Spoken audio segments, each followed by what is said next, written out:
SWAT team.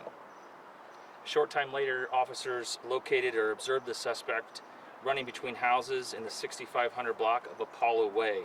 The officers reported that the individual was armed at the time, but did not chase him at that particular point. Another officer arriving on scene got out of his marked car in a fully marked police car, and as he was running up to one of the houses behind me, yelled "Stop, stop, stop," and encountered the suspect in between houses, and there was an exchange of gunfire.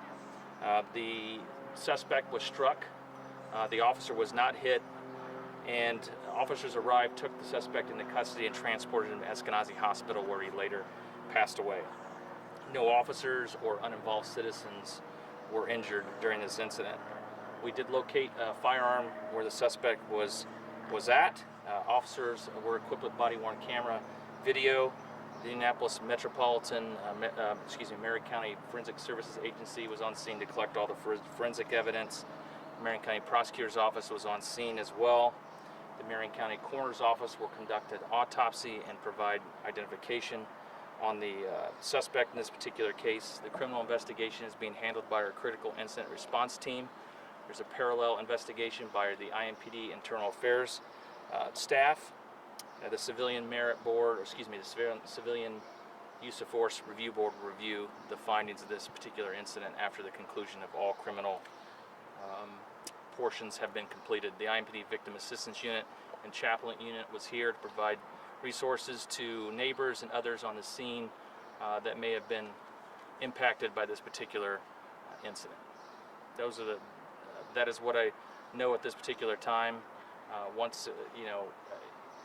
My heart goes out to the family of this deceased. I'm sorry that we have a community member that's passed away here today.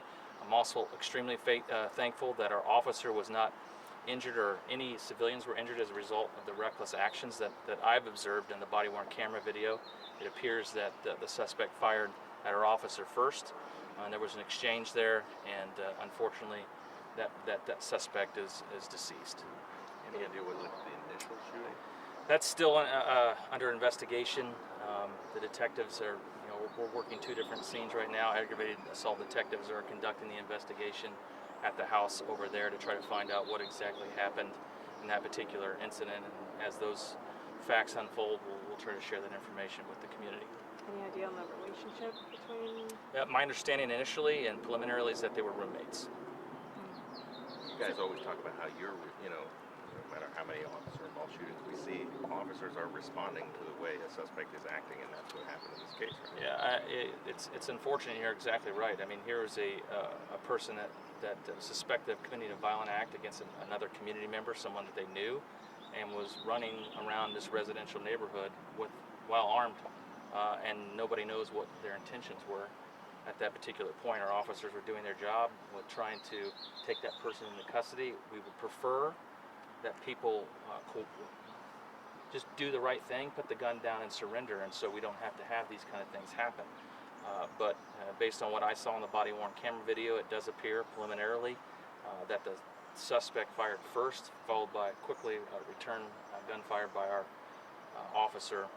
And so we're lucky that he and community members, I mean, he's firing at other houses in this neighborhood too. And so we're thankful that no one else was injured as a result of the actions here today. But unfortunate, no matter what the circumstances are. Just to double check, it was just one officer who fired their weapon? Yes, one officer. That officer is on administrative leave as is standard procedure in these type of incidents. So two questions for you. The first one is, I just want to clarify, the suspect is the one who's dead, and then the supposed roommate is still in critical condition.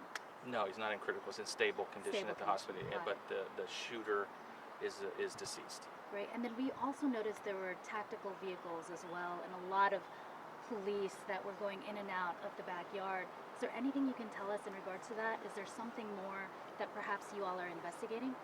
No, as I mentioned in the initial comments, the perimeter was set up by our officers on Northwest District and our SWAT team, and so the SWAT team has vehicles that allow for the officers in the community to be safer. So my assumption is, without looking, to use the Bearcat to use as cover while they approach the suspect in the backyard because they were unsure if the person was still alive and a threat at the time. So they used that as a barrier.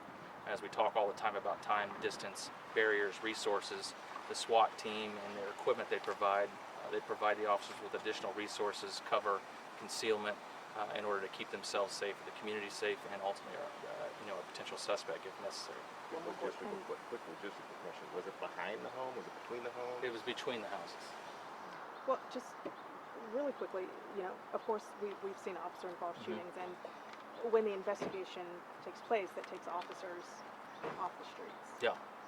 How is that? Can you talk about how that's just impacting the department? Because, of course, this is not the first. We were just at one last week. So do you feel that, the more officers that are off the streets, of course, it impacts you all as a department, right? Our department has the ability is a resilient department. We have the ability to take necessary or make necessary adjustments that we don't, this community doesn't feel the impact of when we take officers off the street for administrative leave. And so we try not to keep them off the street a prolonged period of time. We have an executive briefing which will happen in the next couple weeks, and if everything appears to be within policy, at least initially, then that officer will be back to work. But obviously there's an impact to staffing, but we'll adjust. Commander Lewis, this is his district. He does a great job of making sure his officers are taken care of, and more importantly, that his community is taken care of. And so he will get the necessary support he needs from Chief Wally and the rest of the department to ensure that staffing isn't tremendously impacted by this officer being off the street. Thank you. Thank you.